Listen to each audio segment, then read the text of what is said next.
بسم اللہ الرحمن الرحیم۔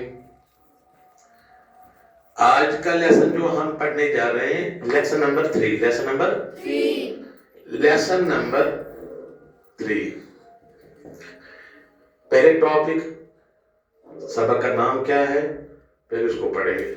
لیسن نمبر 3 حرکات کیا ہے؟ حرکات۔ نورانی قاعدے کے حساب سے ہم کیا پڑھتے ہیں اس کو؟ تختی نمبر 3 رائٹ۔ اس کے بعد پہلے ہم ٹاپک کو دیکھیں گے، حرکات کس کو کہتے ہیں؟ شاباش۔ حرکات زبر زیر پیش کو حرکات شاباش، ٹھیک۔ لیکن حرکات جو لکھا ہے یہ جمع ہے، کیا ہے؟ جمع۔ حرکات یہاں پہ میں آپ کو بتانے جا رہا ہوں، یہ جمع حرکات، ٹھیک۔ زبر زیر پیش کو حرکات کہتے ہیں، ٹھیک۔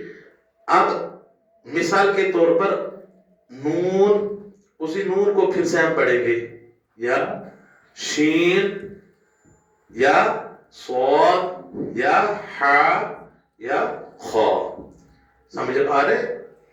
ٹھیک۔ اب حرکات کو کس طرح ہم سمجھیں گے؟ اگر اس میں زبر ہو، نون زبر نہ، کیا ہوتا ہے؟ اور اس میں آپ کو یاد بھی رکھنا ہے، حرکات میں آپ کو یہ بھی یاد رکھنا ہے، زبر زیر پیش کہیں پہ بھی قرآن پاک میں آپ کو ملے گا، اس کو کھینچنا نہیں، اس کا بالکل کھینچنا نہیں ہے۔ جیسے نون زبر یہاں سے، جیسے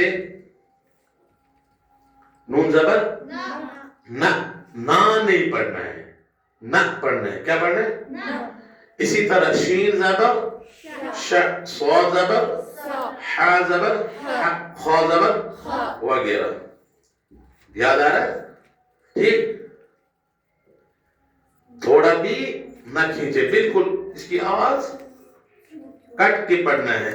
صاد زبر صا، ظا زبر ظا، حا زبر حا، خا زبر خا، عین زبر ع۔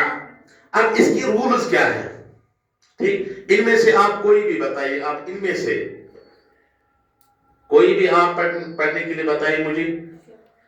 شین زبر ش، یہ ٹھیک، اس کو پڑھیں گے، شین زبر ش۔ اب آپ کو یاد رکھنا ہے، لیسن نمبر 1 2 میں وہ حروف کی پہچان تھی، ٹھیک، مطلب ان کی جو پہچان وہ آپ نے یاد کیا ہے۔ اب لیسن نمبر 3 میں اب اور آگے بڑھنا ہے ہمیں، اس کے رول کس طرح ہمیں قرآن کے لیے ادا ہو سکتے ہیں، قرآن کو ہم کس طرح ہم صحیح پڑھیں گے۔ اب یہاں پہ ان کی آواز نکل رہی ہے حرکات سے، جیسے شین زبر ش۔ اب اس میں بولنا ہے کیا ہوگا، کیا ہوگا، یہ کوشچن ہے، کیا ہے کوشچن، کیا ہوگا؟ شین زبر ش، ش، یہ کس میں آ رہا ہے؟ حرکات، لیکن حرکات کیا ہے؟ جمع۔ اب اس کا سنگولر کیا بنے گا؟ واحد حرکت، ہاں ٹھیک ہے، اس کا واحد کیا بنے گا؟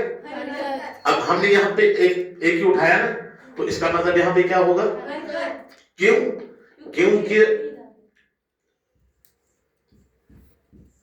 کیونکہ شین کے اوپر زبر آیا ہے، اس لیے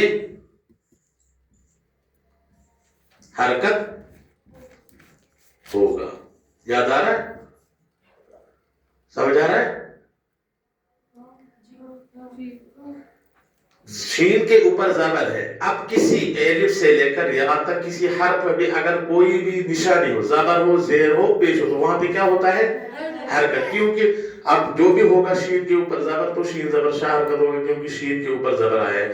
اسی طرح صاد کے اوپر زبر آیا ہے، حا کے اوپر زبر آیا ہے، اس لیے حرکت ہوگا۔ آپ اتنا یاد، آج کے لیے اتنا سبق، انشاءاللہ کل آپ کو زیر بھی بتاؤں گا، پیش بھی بتاؤں گا، اس میں بھی کیا ہوتا ہے۔ تو آج کے لیے آپ کا سبق اتنا ہی. اللہ تعالیٰ ہم سب کو زیادہ سے زیادہ سننے کی توفیق عطا فرمائے. وآخر دعوانا الحمدللہ رب العالمین.